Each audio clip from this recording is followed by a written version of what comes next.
What's up, everybody? Ron Placone here, reporting for Status Coup. Now, you know that the cause of net neutrality is near and dear to my heart. Now, quick nuts and bolts, what is net neutrality?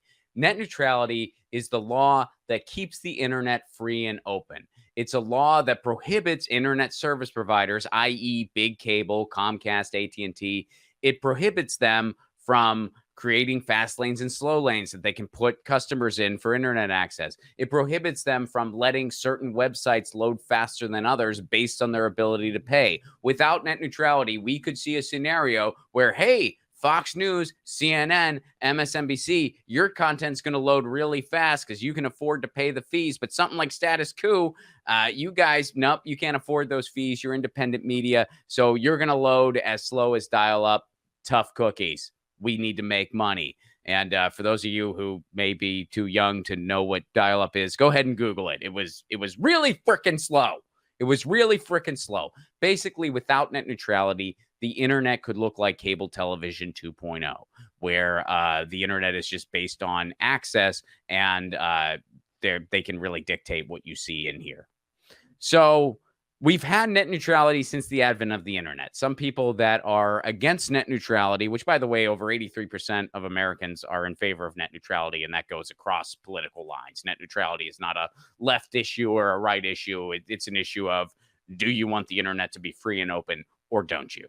And I personally think a lot of the people who are against net neutrality, it's because they don't fully understand what it is. I truly do believe that, because a lot of the arguments against net neutrality don't make any sense. One of them being, well, we only had net neutrality for 2 years and it didn't really make a difference. That is completely misleading and basically false. I'll explain where it comes from. So we've had assumed net neutrality since the advent of the internet. Since the internet and the World Wide Web as we know it has been a thing, there was a clause about net neutrality, and all ISPs were expected to follow net neutrality rules, and they did. However, it was not solidified into actual law. It was not a designated Title II classification by the FCC, which means a Title II classification means it's a utility in our life, like flowing water or something like that. So technically, they were expected to follow net neutrality, but there wasn't really a solid law making them do that. So in 2014, Verizon said, hey, we could make more money if we can price gouge more and not follow net neutrality. Let's see what we can do. So they took the FCC to court and they won. The court ruled like, yeah, technically they can't enforce this law, but if they make the internet a Title II classification, they could.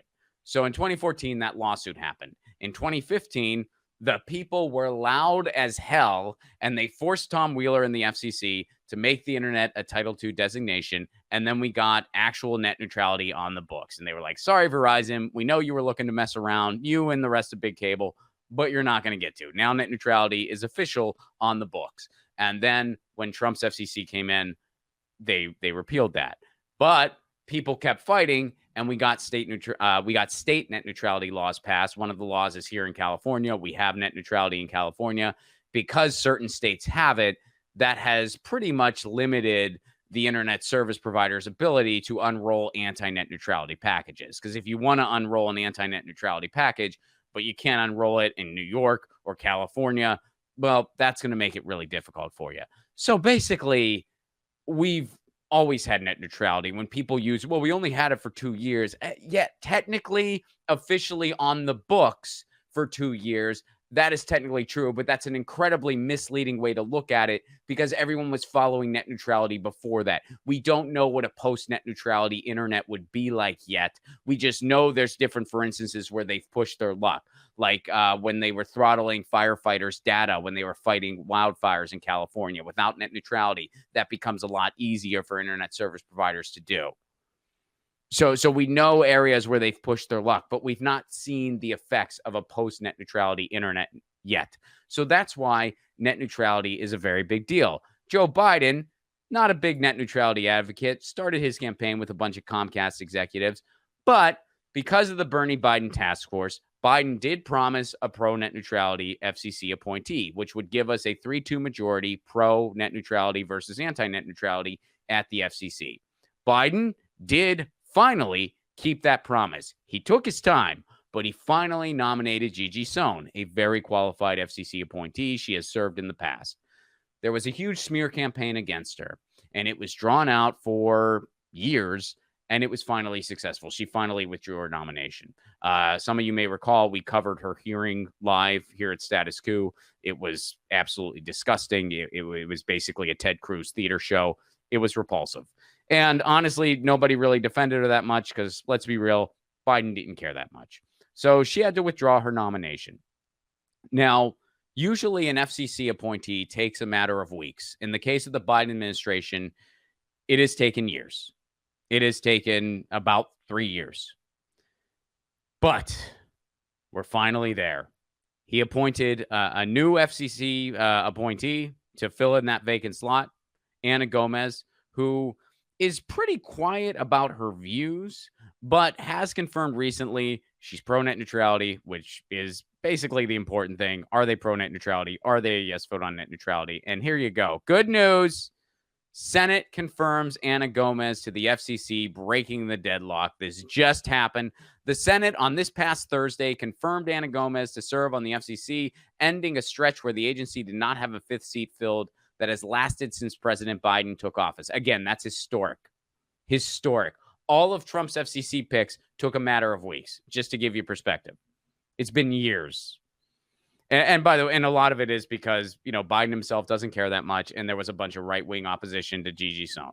Gomez was confirmed 55-43 with 5 Republicans, Shelley Moore Capito, Susan Collins, Lisa Murkowski, Mike Rounds, and Todd Young, voting alongside all Democrats and senators who vote or caucus with the party. The confirmation vote came after a long slog for the commission, which has been stuck at a 2-2 deadlock of GOP and Democratic commissioners. Gomez's addition allows Democrats on the commission to advance issues without interference from Republicans. And basically that means we can get net neutrality back. So this is good news. This is a win. I would have loved to have seen Gigi Sohn serving. She was beyond qualified, but we got to take the win where we can here. Here's a statement from Fight for the Future on what needs to happen next. Senate finally confirms 5th FCC commissioner. Agency must immediately get to work restoring net neutrality and addressing online privacy. After more than 2 years of inexcusable delays amid a smear campaign, the Senate has finally confirmed Ana Gomez as the 5th commissioner.